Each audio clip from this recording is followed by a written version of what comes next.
Oke, balik lagi ke video gue dan di video kali ini gue akan nge-review wireless Bluetooth speaker dari DOS Soundbox Pro. Oke, selamat datang di channel Vince and Gadget. Nama gue Vincent dan hobi gue adalah Gadget. Jadi udah tau lah kenapa nama channelnya Vince and Gadget. Langsung kita ke topiknya aja. Langsung gue akan nge-review dari speaker yang gue beli. Secara detail adalah DOS Soundbox Pro. Ini adalah speaker yang ada cinta dan benci lah dengan speaker ini. Kita langsung ke reviewnya aja. Di dalam boxnya sendiri ada speaker itu sendiri, ada charger micro USB to USB, dan kabel audio jack to audio jack. Dan speakernya ini secara spesifikasi adalah 10 watt x 2 dan punya satu passive radiator. Untuk input untuk chargernya sendiri adalah 5 volt 2 ampere. Jadi secara charger harusnya ini pakai charger handphone zaman sekarang baru ngecas secara normal. Kenapa gue beli speaker ini? Ya karena ini sudah lo kelihatan sendiri. Ada RGB-nya, ada lampunya. Mirip sama salah satu jenis speaker terkenal, gue nggak mau sebut.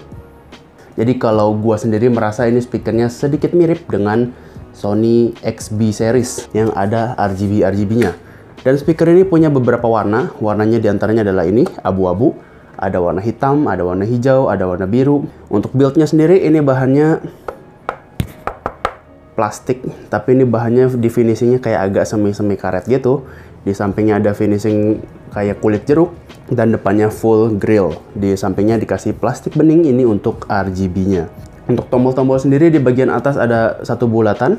Ada tombol plus, minus, play, pause, sama add dan mode. Tombol add sendiri bisa digunakan untuk misalnya lu punya dua speaker DOS Soundbox Pro dan tekan tombol add, secara otomatis dia akan terkonek dan menjadi sebuah speaker stereo. Ini akan jadi left channel atau ini akan jadi right channel atau sebaliknya.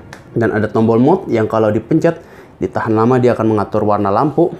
Ada tombol on off, tekan sekali aja dia akan keluar langsung connect, siap connect. Dan ada tombol extra bass. Tombol extra bass ini kalau ditekan sekali dia akan mengaktifkan fitur bassnya. Kalau secara di pause dia akan merubah fitur lampunya. Kayak contohnya sekarang ini lampu, kalau gua tahan dia akan menjadi mati. Kalau gua pencet lagi dia akan langsung nyala lagi. Itu barusan tadi ada fitur kedip-kedip karena gua aktifin volume. Aktifin volumenya, jadi dia akan membaca beat musik, dia akan menjadi kedip-kedip sesuai dengan beat musik yang kita gunakan, yang sedang kita nyalakan. Lagunya nggak gua play karena nanti kena copyright. Sekarang kita ke bagian belakangnya. Di belakangnya ada colokan untuk micro USB, ada colokan untuk audio jack, sama colokan untuk micro SD. Jadi kalau misalnya lo punya micro SD tinggal colok bisa langsung nyala. Kalau misalnya ini sekarang colok kabel audio jack, dia akan lampu LED-nya ini ada lampu biru, dia akan berubah jadi lampu warna merah dan bisa kita play secara kabel. Tapi tetap harus kondisinya on ya, ini nggak bisa dalam posisi mati untuk ngeplay. Dan ini sudah punya fitur IP berapa ya, lupa gue, pokoknya tahan air. Cuman gue nggak mau ngetes karena gue beli pakai duit sendiri, bukan pakai dari sponsor. Di bawahnya ada 4 kaki karet yang cukup oke buat ditaruh di mana-mana. Getarannya nggak akan ke-over kemana-mana. Terus kalau bahan kulit jeruknya ini agak sangat disayangkan, gue udah ketemu kotor nih dan nggak bisa dibersihin. Ini ada kotor-kotor coklat, itu nggak bisa dibersihin. Oke, secara fisiknya udah, secara spesifikasinya udah. Gue akan langsung review ke suaranya. Ini hasil suaranya.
Gimana menurut lo hasil suaranya? Kalau menurut gue itu sudah banget itu adalah ideal suara yang gue suka. Mungkin kalau bisa gue deskripsikan, bassnya ini untuk boominya memang agak kurang, mungkin karena kapasitas ruang akustik dari speakernya itu sendiri. Tapi kalau misalnya garing-garing dan definisi bassnya itu sangat terdengar jelas.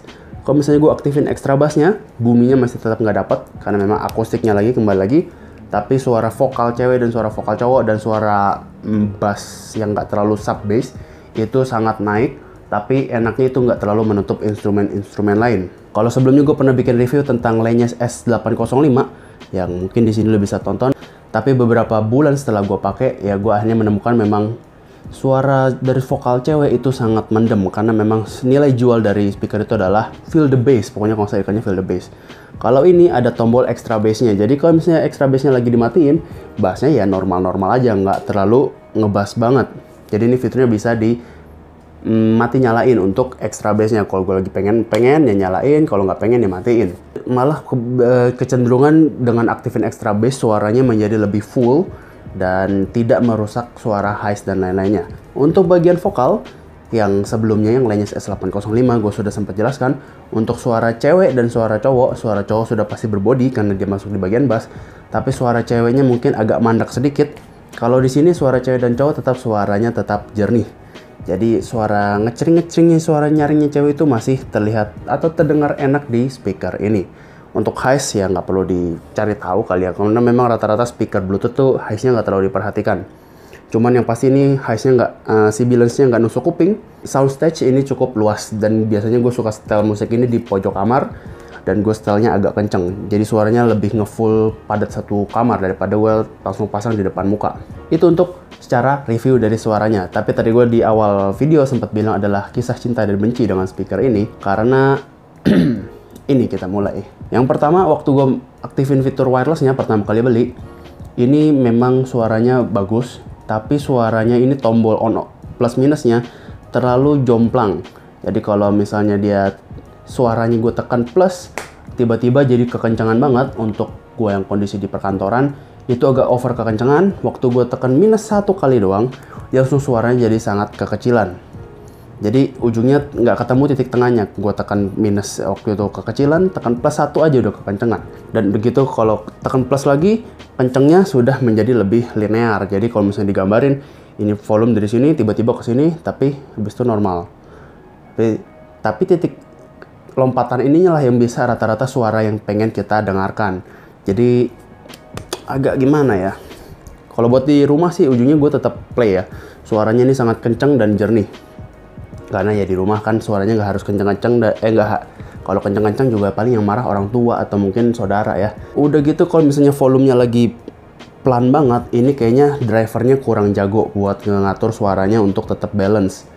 Jadi ada beberapa titik ketika mulai banyak instrumen yang masuk, tiba-tiba suara musiknya tuh atau mungkin suara vokalnya tiba-tiba mundur atau ngilang. Atau bisa jadi vokalnya tetap naik tapi bassnya tiba-tiba yang melemah walaupun sudah diaktifin fitur extra bass. Itu gue nggak tahu dari konektivitasnya atau memang drivernya yang kurang jago untuk mengatur suara sebalance itu. Tapi itu nggak jadi masalah ketika lu nyalain volumenya secara kenceng. Mungkin secara volume yang lebih kenceng dia punya manajemen pengaturan drivernya lebih bagus kali untuk ngatur suara antara vokal, bass, dan treble dan lain-lainnya itu semua lebih baik. Kalau misalnya gue pakai kabel, ini suaranya sangat bagus juga. Suaranya lebih jernih, volumenya juga lebih linear. Waktu gue atur volume dari handphone ataupun dari tombol ini, suaranya linear antara plus ataupun minusnya. Tapi tidak bisa sekencang menggunakan wireless. Ya kencang, cuman nggak kencang banget. Buat indoor masih pas. Tapi kalau buat outdoor ini udah kurang kedengeran untuk kabel. Tapi jernihnya lebih jernih daripada wireless.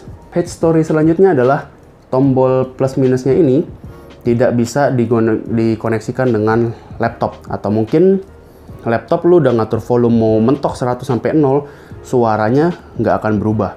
Ini cuma berubah ketika waktu plus minus dari speaker ini doang. Jadi cuma bisa diatur lewat speaker ini untuk plus minusnya. Jadi kalau taruh speaker dan laptop, speakernya jauh, lu pengen kecilin atau gedein suaranya, lu mesti samperin speakernya buat kecilin atau gedein suaranya. Dan ini kalau untuk nonton video, lag-nya agak parah. Sea salt spray. This is all stuff from Beard Brand. Thank you very much, Beard Brand, for taking care of my beard, I guess. It's gotten a lot shorter. In fact, Looking at Untuk harganya sendiri gue beli di luar dengan harga 800 ribuan karena sudah sama pajak, jadi aslinya sekitar 600 ribuan tambah pajak jadi 800 ribuan. Rasa video kali ini cukup. Kalau misalnya ada pertanyaan terkait Soundbox Pro ini yang belum gue jawab di video, boleh komen di bawah. Share ke teman-teman lu yang lagi cari Bluetooth speaker, mungkin bisa jadi pertimbangan. Harganya memang agak tinggi dibandingkan speaker-speaker Cina yang lain, tapi ini secara fitur dan suara mungkin bisa menjadi pertimbangan. Kalau misalnya gue bisa jadi lawan, ini adalah mungkin JBL Flip 3, ini adalah lawannya. Like video ini kalau suka, dislike kalau nggak suka, dan kalau misalnya suka video-video channel yang gue buat, boleh bantu subscribe. Gue Vincent, thank you for watching, sampai ketemu di video selanjutnya.